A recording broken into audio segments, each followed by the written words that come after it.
କିଛି ଦିନ ଆମର କଥାବାର୍ତ୍ତା ଚାଲିଲା ପରେ ଗୋଟେ 15 ଦିନ ପରେ ମତେ ତାଙ୍କେ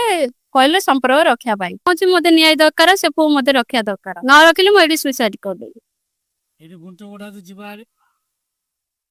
ये सबको मिळूची उसला साक पाची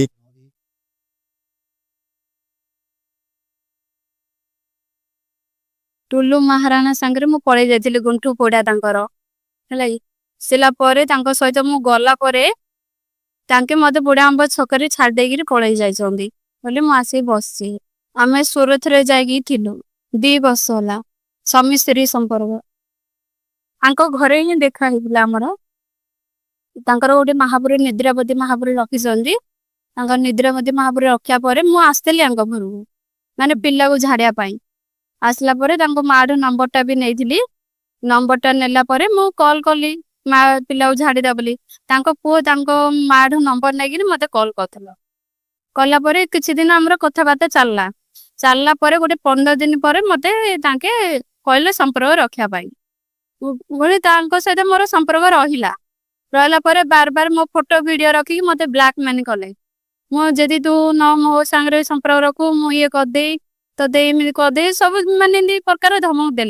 ଦେଲା ପରେ ମୁଁ କହିଲି ଯେ ହଉ ମାନେ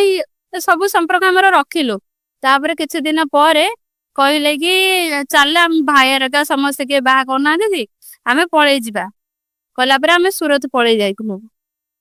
ହଁ ବାହା ହେଇଥିଲି ମୋ ସୋଡକରେ ଅରୁଣ ବେହେରା ସେଇ ଏବେ କହୁଛି ଯେ ତୁ ଯଦି ସେ ପୁଅ ସାଙ୍ଗରେ ଯାଇଥିଲୁ ମୁଁ ରଖିବି ନାହିଁ ତତେ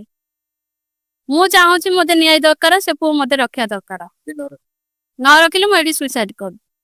ଯାହା ଯଦି ନ ରଖିଲେ ମୋର ଯାହା ଜିନିଷ ସବୁ କିଛି ନେଇଛନ୍ତି ମତେ କ୍ଷତିପୂରଣ ମାନେ ମୁଁ କୋଉଠି ରହି କଣ କରି କି ମାନେ ଯାହା କିଛି ତ ଇଏ କରିବେ ଯେ ପୁଲିସକୁ ଜଣେଇଥିବେ ପୁଲିସ କି ଜଣେଇଥିଲି ଛତ୍ରପୁର ବି ଯାଇକି ଜଣେଇଥିଲି ଆମର ବାଲସାହି ଥାନାରେ ବି ଜଣେଇଥିଲି ବୈରାଣୀରେ କବିସୁଜିତ ନଗର ଥାନାରେ ବି କେସ୍ ଦେଇଥିଲି କେହି ବି ଆଜି ପହଞ୍ଚେ ଶୁଣୁନାହାନ୍ତି। ଏଇଟା ତ ବହୁତ ଭୁଲ ମୁଁ ବି ମାନୁଛି ଏଇଟା ଭୁଲ ହେଇଛି ବୋଲି ମୁଁ ନ୍ୟାୟ ଚାହୁଁଛି ଯେ କିନି ସେଇ ଆସୁ ମତେ ରଖୁ